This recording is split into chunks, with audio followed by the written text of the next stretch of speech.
তাই জন্য ঈশ্বরকে ধন্যবাদ দিই যে আজকে যখন আমরা একসঙ্গে আসতে পেরেছি, আজকে যখন আমরা সহভাগিতা করতে পারছি।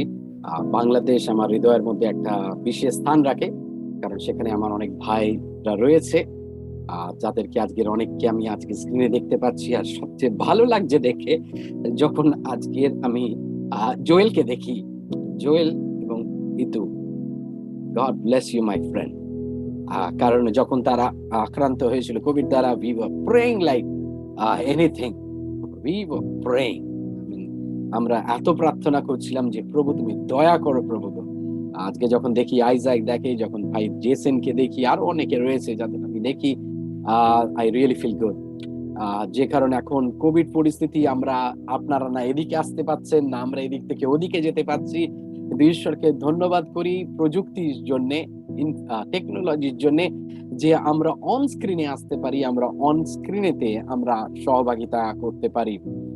আজকের আমি যে বিষয় বলবার চেষ্টা করছিলাম, বা যেটা আমি ঠিক করেছিলাম, কিন্তু যখন আপনারা আরাধনা করছিলেন এবং যখন একটি ভাই আমাদের বললেন যে তিনি তার একজন প্রিয়জনকে হারিয়েছে, ঈশ্বর আহ আহ আমার দৃষ্টিটাকে, আমার আমার আমার সেই যা আমি তৈরি করেছিলাম সেটাকে সরিয়ে রাখতে বললেন। আর তাই জন্য দেখবেন আমার কাছে আজকের দুখানা বাইবেল রয়েছে, একটা এখানে খোলা রয়েছে আর একটা আমার সামনেতে খোলা রয়েছে। আর সেই জিনিসটাকে আমি সরিয়ে রাখি, কারণ যখন ঈশ্বর বলে আমাদের সঙ্গে কথা, তখন ঈশ্বরের বাধ্য হওয়া আমাদের প্রয়োজন রয়েছে। কিন্তু আপনাদের বলি আমার প্রিয়তমেরা, আজকের কত ভালো বিষয় যে আজকের আমরা একত্রিত হতে পেরেছি এই বরিশাল এজি চার্চের পক্ষে হয়ে। আর তাই জন্য ঈশ্বরকে ধন্যবাদ দিই। আমাদের মন্ডলীর তরফ থেকে আপনাদের সকলের জন্য উষ্ণ বার্তা রইল, শুভেচ্ছা রইল। আর তাই জন্য আপনারা জানবেন যে আপনাদের জন্য আমরা ক্রমাগত প্রার্থনা করি, আর আমরা জানি যে আপনারাও আমাদের জন্য আপনারা প্রার্থনা করেন। কিন্তু আজকে যখন আমাকে পাস্টার পিয়াল বলেছিল যে প্রচার করতে, আর আমি যেটা বিষয় ঠিক করেছিলাম সেটা ছিল যে নতুন স্বাভাবিক, আমরা একটা নতুন স্বাভাবিকের মধ্যে সকলে যাচ্ছি। আমি জানি না আপনাদের ওখানে অনেকে আপনারা অধৈর্য হয়ে পড়ছেন কিনা, যখন চার্চের দরজা বন্ধ রয়েছে, যখন অনেক সময় আমরা আগের মতন আলাপ করতে পারি না, আমরা অনেক সময় একসঙ্গে বসে চা খেতে পাচ্ছি না। আর আমাদের এখানে অনেকটা সেরকম অবস্থা এখনো পর্যন্ত রয়েছে। আমার চার্চ এখনো পর্যন্ত আমরা খুলতে পারিনি। এখনো পর্যন্ত প্রায় 4 মাস হতে চললো যে আমাদের চার্চের দরজা বন্ধ রয়েছে। আমার বিশ্বাসীরা মাঝে মাঝে ফোন করে জিজ্ঞাসা করে যে পাস্টার চার্চ কবে খুলবে, কবে আবার এক ছাদের নিচে এসে আমরা আরাধনা করতে পারবো, কবে আবার আমরা সহভাগিতা করতে পারবো। আর আমার তাদের কাছে উত্তর হলো একটাই, যে এটা হলো নতুন স্বাভাবিক। এই নতুন স্বাভাবিকের সঙ্গেই আমাদেরকে মানিয়ে নিতে হবে, এই নতুন স্বাভাবিকের সঙ্গেই আমাদেরকে চলতে হবে। যদি আমরা নতুন স্বাভাবিকের মধ্যে রয়েছি, কিন্তু কোনো কিছু আমাদেরকে বন্ধ করতে পারে না জীবন্ত ঈশ্বরের আরাধনা করা থেকে। কোনো কিছু আমাদেরকে বিরত রাখতে পারে না, দূরে সরিয়ে রাখতে পারে না জীবন্ত ঈশ্বরের আরাধনা থেকে। আর তাই জন্য আজকের আমরা যখন আসি, আমরা সেই জীবন্ত ঈশ্বরের কাছে আসি। আর আজকের আমাদের এই, যদিও আমরা নতুন স্বাভাবিকে আমাদের জীবনের গতি এগিয়ে যাচ্ছে, যদিও আমরা খাপ খাইয়ে নিচ্ছি পরিস্থিতির সঙ্গে, কিন্তু কোথাও যেন একটা বেদনা রয়ে গেছে, কোথাও যেন একটা দুঃখ রয়ে গেছে। প্রিয়জনকে হারানোর, কোনো বন্ধুকে হারানোর, কোনো বিশ্বাসী ভাই বোনকে হারানোর। আর তাই জন্য আজকের আমার বিষয়বস্তু হলো যে বেদনা, ব্যথা, বেদনা বা ব্যথা। আজকে যদি আপনার বাইবেল আপনার কাছে থাকে, তাহলে আজকে দয়া করে আমার সঙ্গে খুলবেন জেরেমীয় ভাববাদীর পুস্তক, এবং আমরা তার 8 অধ্যায় 21 এবং 22 পদ আমরা পড়ব। জেরেমীয় ভাববাদী তার 8 অধ্যায় 21 এবং 22 পদ। আর সেখানে জেরেমীয় ভাববাদী তার হৃদয় ভাঙা, এবং তিনি ঈশ্বরের কাছে তার প্রার্থনা তিনি করছেন এবং তিনি বলছেন, আমার জাতির লোকেরা যেহেতু চূর্ণ হইয়াছে, আমিও চূর্ণ হইয়াছি। আমি শোক করি, আতঙ্ক আমাকে ঘিরে ধরেছে। গিলিয়াদের কি কোনো ব্যথার মলম নাই? সেখানে কি কোনো চিকিৎসক নাই? তাহলে কেন আমার জাতির লোকেদের ক্ষত নিরাময় হয় না? আর আজকে প্রায় আমাদের প্রত্যেকেরই যেন এরকমই একটা প্রার্থনা ঈশ্বরের কাছে, প্রভু আর কতদিন? প্রভু, কেন তুমি তোমার মুখকে আমাদের থেকে লুকিয়ে রেখেছো?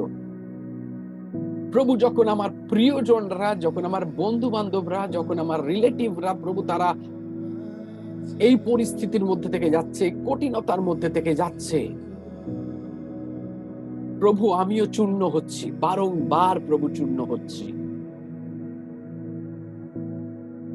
আর যখন আজকের এই জেরেমীয় ভাববাদীর এই কথাগুলো আমরা পড়ি, তখন যেন মনে হচ্ছে যেন জেরেমীয় ভাববাদী ঠিক আমাদের মতনই আবেগে যেন ঈশ্বরের কাছে সেরকমই একটি প্রার্থনা করছে। অনেক সময় আমরা অসত্য বলে থাকি, অনেক সময় আমরা আমাদের দুঃখ, আমাদের বেদনা, আমাদের ক্লেশ, আমাদের যন্ত্রণাকে আমরা লোকের সামনে প্রকাশ করতে চাই না। আর তাই জন্য অনেক সময় যখন আমাদেরকে লোকে জিজ্ঞেস করে কেমন আছো বা কেমন আছেন, আর আমরা মুখে হাসি নিয়ে, হৃদয়ের মধ্যে বেদনা নিয়ে বলি ভালো আছি, ঈশ্বরের অনুগ্রহেতে ভালো আছি। সেটা ভালো বিষয়, কিন্তু অনেক সময় আমাদের প্রিয়তমের আপনাদের বলি যে আমাদের স্পষ্টবাদী হওয়া উচিত।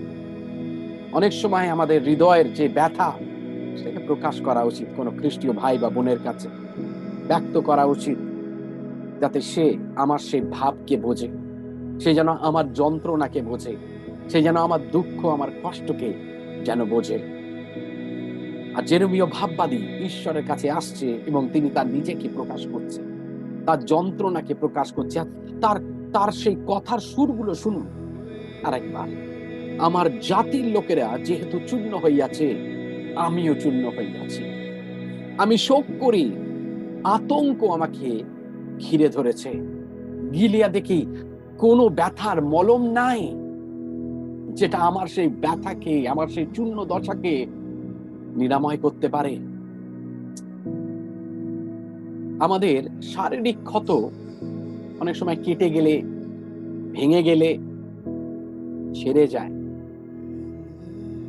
কিন্তু মানসিক যে ব্যথা, বেদনা, সেটা অনেক সময়, অনেক দীর্ঘ সময় ধরে সেটা রয়ে যায়। শারীরিক ক্ষত কেটে গেল, স্টিচ হলো, মলম লাগালেন উপর থেকে, ডাক্তার চিকিৎসা করতে পারে, কিন্তু হৃদয়ের অন্তরের মধ্যে যে ব্যথা, যে বেদনা, যে কষ্ট, যে দুঃখ, যে যন্ত্রণা রয়েছে, সেটা কোনো ডাক্তার ঠিক করতে পারে না। আর অনেক সময় সেই ইমোশনাল পেইন, সেই মানসিক যন্ত্রণা আমাদের মধ্যে উৎপন্ন করে ঘৃণা, অনেক সময় উৎপন্ন করে চিন্তা, অ্যাংজাইটি। আর এই মানসিক ব্যথা বা সেই মানসিক ব্যথা হলো তার কাঁটাটা, তার ঘাটা যেন আরো গভীরে আমাদের স্পর্শ করে আমাদের জীবনে। কিন্তু প্রশ্ন হলো যে কোন জিনিসগুলো আমাদের মানসিক ব্যথা দেয়? আজকে তিনটি বিষয় আপনাকে বলতে পারি যা আমাদেরকে মানসিক ব্যথা দেয়। প্রথমত, আমরা মানসিক ব্যথা পাই যখন আমাদের কেউ ভুল বোঝে। অনেক সময় আমরা বলি কিছু এবং অন্যজন আমাদেরকে ভুল বোঝে। আমি জানি না আপনার সঙ্গে কখনো এরকম হয়েছে কিনা, কিন্তু অনেক সময় ঘনিষ্ঠ বন্ধু আমরা হারিয়ে ফেলি। অনেক সময় খুব ঘনিষ্ঠ ভাই খ্রিস্টতে, যখন আমরা তার সঙ্গে কথা বলি, আর সে ভালো কথা বললেও হয়তো সে আমাদেরকে ভুল বোঝে। আর অনেক সময় সেই ভুল বোঝাবুঝির দরুন আমরা সেই মানসিক ব্যথা পাই, যখন সেই প্রিয়জন, যখন সেই ঘনিষ্ঠ বন্ধু আমাদের থেকে সরে যায়। দ্বিতীয়ত আপনাকে বলি, যখন আমরা মানসিক যন্ত্রণা পাই, সেটা হলো যখন আমাদের কাছের কোনো ব্যক্তি আমাদেরকে আঘাত দেয়। প্রথমে কি করে আমরা মানসিক যন্ত্রণা পাই? যখন আমাদেরকে কেউ ভুল বোঝে। দ্বিতীয়ত, মানসিক যন্ত্রণা আমরা অনেক সময় পাই যখন আমাদের খুব কাছের কোনো ব্যক্তি আমাদেরকে আঘাত করে।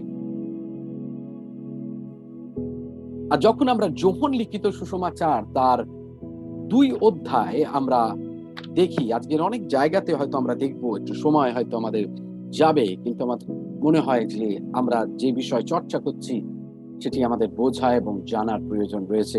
যোহন তার 2 অধ্যায় 22 থেকে 25 পদ। আর সেখানে বলছে, তিনি মৃতলোক থেকে পুনরুত্থিত হওয়ার পর তার শিষ্যদের মনে পড়েছিল তিনি কি বলেছিলেন। তখন তারা শাস্ত্র ও যিশুর কথিত বচন বিশ্বাস করিলেন। নিস্তার পর্ব উৎসবের সময় জেরুসালেমে থাকাকালীন তিনি যে সমস্ত চিহ্ন কর্ম করিয়াছিলেন তাহা দেখে তাহারা তাহার নামে বিশ্বাস করল, কিন্তু যিশু নিজে তাদের বিশ্বাস করতেন না, কারণ তিনি সব মানুষকে জানতেন। আপনি দেখুন, যিশু জানতেন যে তারা তার উপরে বিশ্বাস করতেন না। মনুষ্যের সম্পর্ক কোনো সাক্ষ্য প্রমাণের প্রয়োজন তার ছিল না, কারণ মনুষ্যের অন্তরে কি আছে তা তিনি জানতেন। আর অনেক সময় আমাদের যারা কাছের লোক হয়, যাদেরকে আমরা বিশ্বাস করেছি, হয়তো অনেক সময় তারা আমাদের সঙ্গে প্রতারণা করে, অনেক সময় তারা আমাদেরকে ঠকায়, আর তাই জন্যে আমরা আঘাতপ্রাপ্ত হই। তাই জন্য অনেক সময় আমরা মানসিকভাবে আমরা ভেঙে পড়ি। আর সে ব্যথা খুব গভীর ব্যথা। সেই বেদনা থেকে অতিক্রম করে আসতে অনেক কষ্ট হয়। কিছুদিন আগে একটি বোনের সঙ্গে আমার কথা হচ্ছিল, আর সেই বোনটি বিবাহযোগ্য একটা বয়স, আর অনেক সময় সে বিয়ের কথা বললে খুব ঘাবড়ে যায়, তিনি মানসিকভাবে একটু চিন্তায় পড়ে যায়। আর আমি তাকে আমার অফিসে ডেকে আমি জিজ্ঞেস করি যে, তোর এরকম কেন?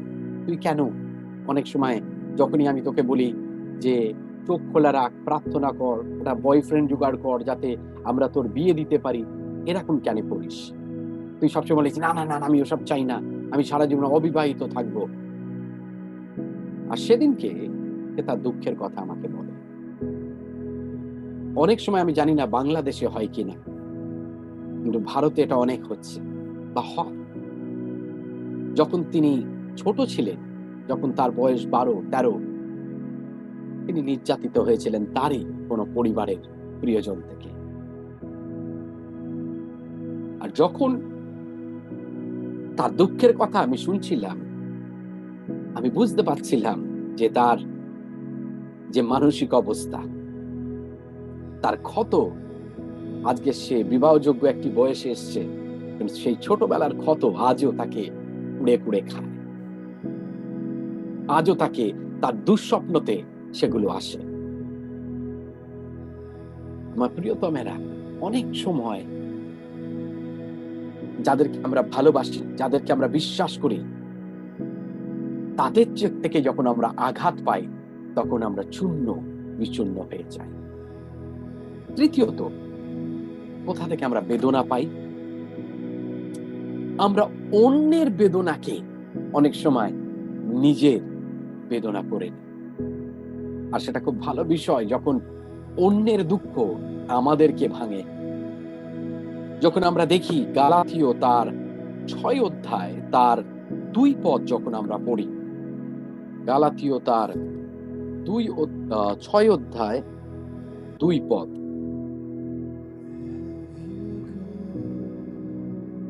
আর সেখানে বলছে, প্রত্যেকে পরস্পর ভার বহন করো, এভাবে তোমরা খ্রিস্টের বিধান পূর্ণ করবে। এক অপরের ভারকে বহন করতে বলছে। আর অনেক সময় যখন অন্য কোনো বিশ্বাসী দুঃখ কষ্টের মধ্যে থেকে যাচ্ছে, যন্ত্রণার মধ্যে থেকে যাচ্ছে, কঠিনতার মধ্যে থেকে যাচ্ছে, পরিস্থিতি তার বিপক্ষে দাঁড়িয়ে রয়েছে, অনেক সময় তখন ঈশ্বর আমাদেরকে বোঝা দেয় তার জন্য প্রার্থনা করতে, তার কষ্টটাকে আমাদের নিজের কষ্টের মতন ভাবতে।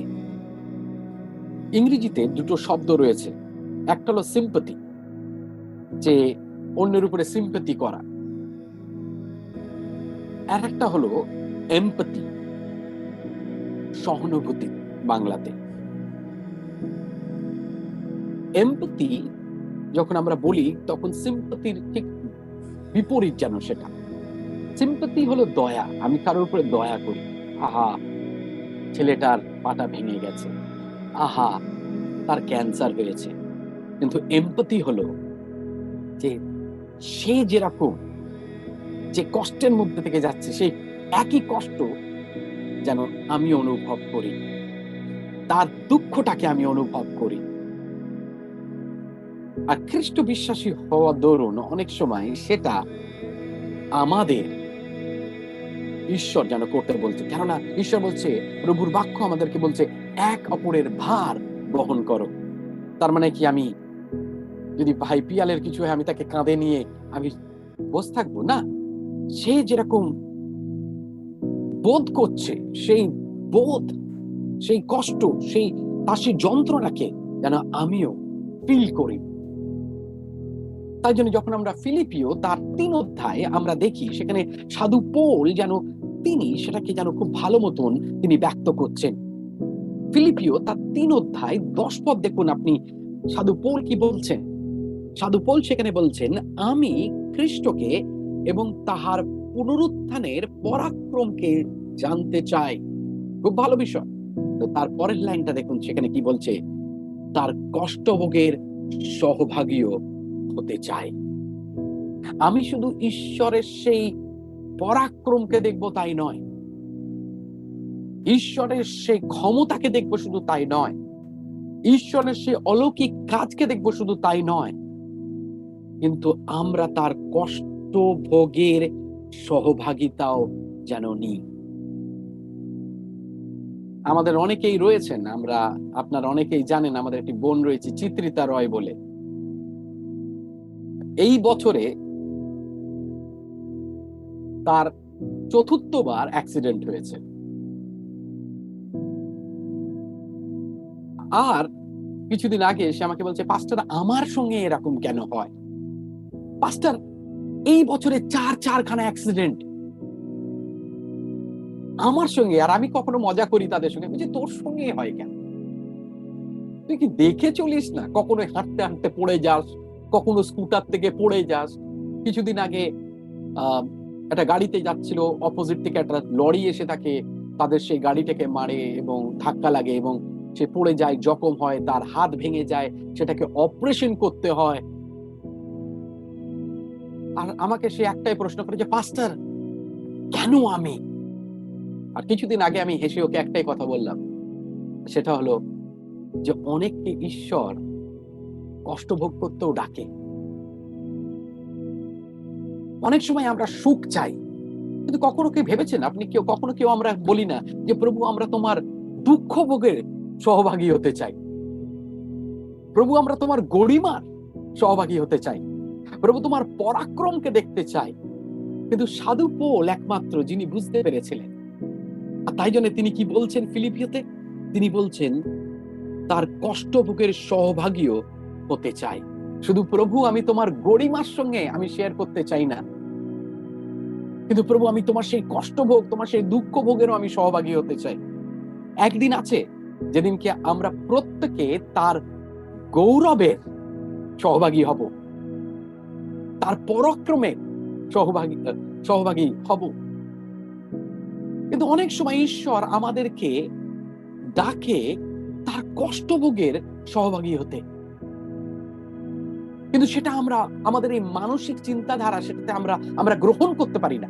কেননা আমাদের কাছে ঈশ্বর হলো সর্বসময় মঙ্গলময়, ঈশ্বর যিনি আমাদেরকে গঠন করেছেন, যিনি আমাদেরকে ভালোবাসেন, তিনি কি করে আমাদেরকে কষ্টের মধ্যে থেকে নিয়ে যেতে পারেন? কিন্তু আপনাকে বলি আমার প্রিয়তমেরা, আমরা জানি না ঈশ্বরের মধ্যে আমাদের জীবনের জন্য কি উদ্দেশ্য রয়েছে, কি পরিকল্পনা রয়েছে। কিন্তু যাই হোক না কেন, সে ভালো হোক, সে মন্দ হোক, সে ভালো সময় হোক কি কঠিন সময় হোক, তার মধ্যে থেকে তিনি গরিমা পান। ঈশ্বর যখন আমাদেরকে সৃষ্টি করেছেন, একটি উদ্দেশ্য নিয়েই তিনি আমাদেরকে সৃষ্টি করেছেন, যাতে আমাদের জীবন তাকে গরিমা দিতে পারে, আমার পরিস্থিতি তাকে গরিমা দিতে পারে। আর তাই জন্য তিনটি রকম ভাবে বেদনা আমাদের জীবনে আসে। যখন আমাদের কেউ ভুল বোঝে, যখন আমাদের কেউ কাছের লোক আমাদেরকে আঘাত দেয়, আর যখন আমরা অন্যের কষ্টকে নিজের কষ্টের মতন অনুভব করি। কিন্তু প্রশ্ন হলো, কিভাবে আমরা বেদনাকে দেখব খ্রিস্ট বিশ্বাসী হিসাবে? How do we look at pain? খ্রিস্ট বিশ্বাসী হিসাবে আমরা কিভাবে বেদনাকে দেখব? প্রথম বিষয়, আমরা বেদনাকে গ্রহণ করি। এই কারণ এই পৃথিবীর বুকে যতদিন আমরা রয়েছি, দুঃখ, বেদনা, কষ্ট আমাদের জীবনে আসবে। আমরা কখনো সেটাকে এড়িয়ে যেতে পারবো না। যখন কেউ জীবনের শেষ সময়ে এসে দাঁড়ায়, তাকে যদি জিজ্ঞেস করেন, আপনি কি দাদা কোনোদিন জীবনে বেদনা কষ্টের সম্মুখীন হয়েছেন? হাসি মুখে বলবে, হ্যাঁ হয়েছে। কারণ তার থেকে আমরা কেউ বঞ্চিত নই। তাই জন্যে আমাদের কষ্ট, দুঃখ, বেদনার মধ্যে থেকে যেতে হবে, আর সেটাকে আমাদেরকে গ্রহণ করতে হবে। তাই জন্য রবার্ট ক্লিন্টন বলে একজন ব্যক্তি রয়েছে, তিনি এরকম বলেছেন, never trust a leader who doesn't walk with a limp. কখনো কোনো নেতাকে, পালককে দেখবেন না যিনি হাঁটছেন যার মধ্যে বেদনা নেই। প্রত্যেক পালক, প্রত্যেক নেতা, তাদের মধ্যে বেদনা রয়েছে। অনেক সময় পালকরা আমরা দেখাই না। আমি জানি না কতজন আপনারা দেখেছেন একটা ছবি যেখানে দেখাচ্ছে যে একটা পালকের পিঠের মধ্যে অনেক তলোয়ার, ছুরি ঢোকানো রয়েছে, কিন্তু তবু তিনি হাসি মুখে, আর একজন অপর দিকে যিনি বসে রয়েছেন তাকে হাসি মুখে তিনি ব্যাখ্যা লাভ করছেন। নেতা, পালক, প্রত্যেকের জীবনে এবং সাধারণ ব্যক্তি, বিশ্বাসীর জীবনে ব্যথা রয়েছে। আর তাই জন্য আমাদের ব্যথা থেকে আমরা কখনো পালিয়ে যেতে পারবো না। আর তাই জন্যে সেটাকে গ্রহণ করাটাই স্বাভাবিক। দ্বিতীয়ত, ব্যথা বা বেদনা হলো সবচেয়ে ভালো শিক্ষক। ব্যথা বা বেদনা হলো সবচেয়ে ভালো শিক্ষক। Pain is the greatest teacher.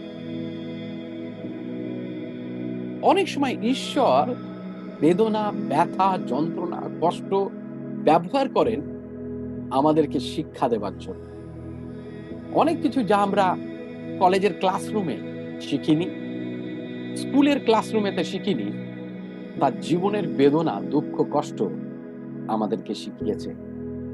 কখনো ভাবতে পেরেছিলেন, যারা অনেকে আমরা রয়েছি, কখনো এই জুম জিনিসটা কি আমরা জানতে পারবো? কখনো ভাবিনি। কিন্তু আজকে দেখুন, আমরা সবাই প্রায় 44 জন আমরা আজকে জুমেতে রয়েছি। কঠিনতা, পরিস্থিতি আজকে আমাদের শিখিয়েছে। কারণ পরিস্থিতি, বেদনা, কষ্ট এগুলো হলো খুব ভালো শিক্ষক, এবং ঈশ্বর সেগুলোকে ব্যবহার করে আমাদেরকে তৈরি করার জন্য। তাই জন্য আপনি দেখুন, রোমিও তার 5 অধ্যায় 3 থেকে 4 পদ কি বলছে।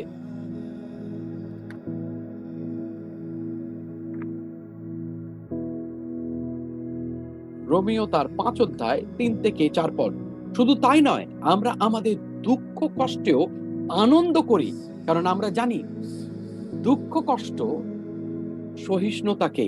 সহিষ্ণুতা অভিজ্ঞতাকে এবং অভিজ্ঞতা প্রত্যাশা জন্ম দেয়।